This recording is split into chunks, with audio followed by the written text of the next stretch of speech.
Okay, get this. What if your doctor's next prescription wasn't for a pill, but for a plane ticket?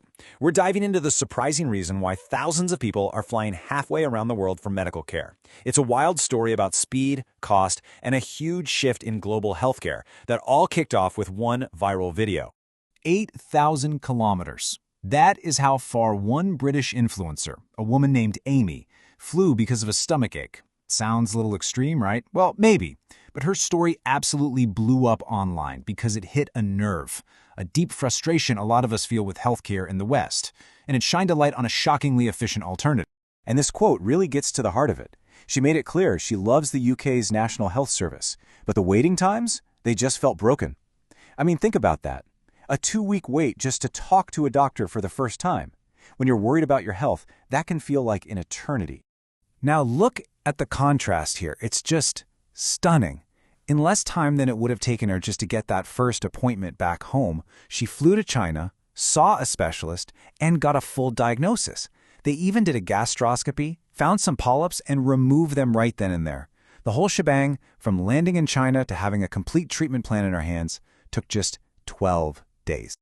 So, Amy's story is pretty incredible. But here's the thing.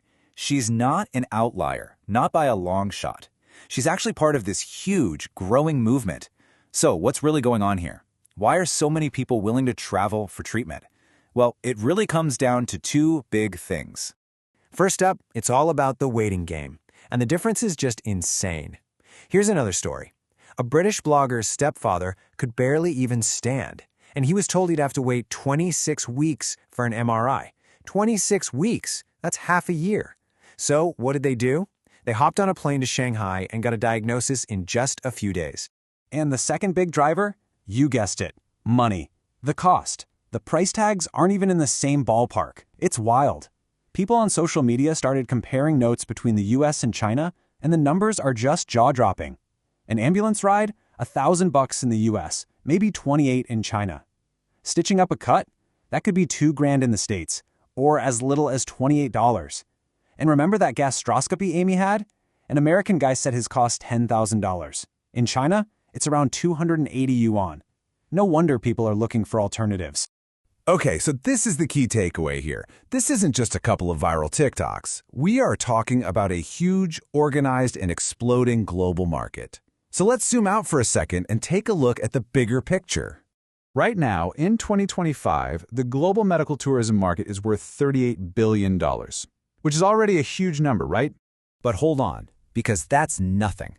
By 2034, that number is projected to skyrocket to $250 billion. $250 billion. That is just explosive growth.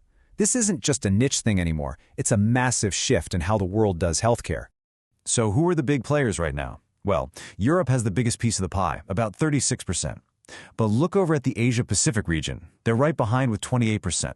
And with everything we're saying about efficiency and cost in places like China, you can bet that number is only going to get bigger.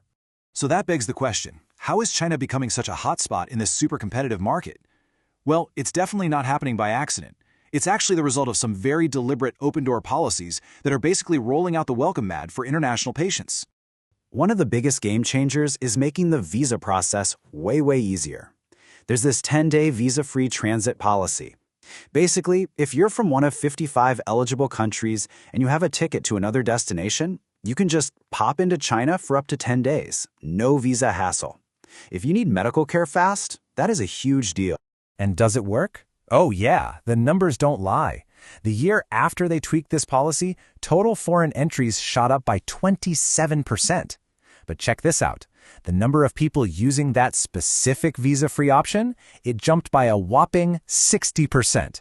So yeah, this policy is absolutely a magnet for international visitors. Okay, so this all sounds great for the medical tourists, but it brings up a really important question, right? What about the locals? With all these foreign patients coming in, does that squeeze out the people who actually live there? Let's get into the local impact. And this is the big worry, isn't it? The question on everyone's mind. Are local patients going to get pushed to the back of the line? I mean, if you've got international patients paying top dollar, cash in hand, is the hospital going to give them special treatment over a local person with national insurance? It's a totally fair question about, well, fairness. But it turns out this system has some pretty smart safeguards built right in to prevent that. For one, a lot of these hospitals have completely separate departments, dedicated international wings. So they're not even competing for the same doctors or beds. Plus, there are legal caps. International services can only take up about 10% of a hospital's total capacity. And maybe the most important part, the line is first come, first served. It's all based on when you register, not where you're from or how much you're paying. And then there's the other side of the coin, the gains part. All that money from foreign patients who pay out of pocket gets plowed right back into the hospitals. And that means better gear, nicer facilities, and the cash to hire the best doctors. So it's kind of a rising tide lifts all boats situation. The quality of care goes up for everybody, locals included. So with those protections in place, it's clear China isn't just reacting to this trend, they're actively building on it, trying to become a true global health hub. So what's next? Let's take a look at the path forward. A huge piece of the puzzle is something called the Boao International Medical Tourism Pilot Zone. It's basically a special area down in Hainan province that's been designed from the ground up to be a world-class medical hub. Because it's a free trade zone, they can import the latest and greatest medical tech and medicines without all the usual high costs. This makes super advanced treatments a lot more affordable. And is it working? You bet. Just this year, that zone saw 400,000 medical tourists. They've got partnerships with more than 180 global drug and tech companies. We're seeing patients fly in from Canada, Spain, Russia, all over the globe, all seeking these really advanced treatments. So when you put it all together, it's pretty clear that healthcare is going global. And stories like Amy's show that sometimes the road to getting better might actually start at the airport. It really makes you think about all the options out there, which leaves us with one last question to chew on. Is your next prescription going to be a plane ticket?